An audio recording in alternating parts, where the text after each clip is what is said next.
שלום לכולם. בא לי ככה בקריאטיביות לעשות איזה דבר. משהו ככה פסל או ציור, אולי מוצר. אותו אוכל למכור לכל חפץ ומעוניין, והנה ככה וואלה, פתאום אני אמן. אז אספתי קצת קרטונים שזרקו פה השכנים, מצאתי סרט מתנה וקצת פרחים מתים, ערבבתי אז עם דבק ופסטלים ומכחול, יצאה תמונה קומבינה פסל, עשב וקצת חול.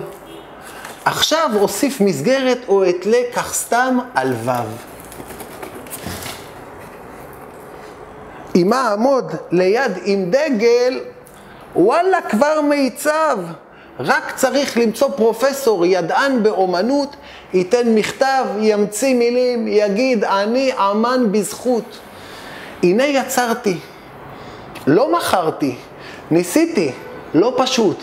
אך העיקר, אני אמן בקריאטיביות.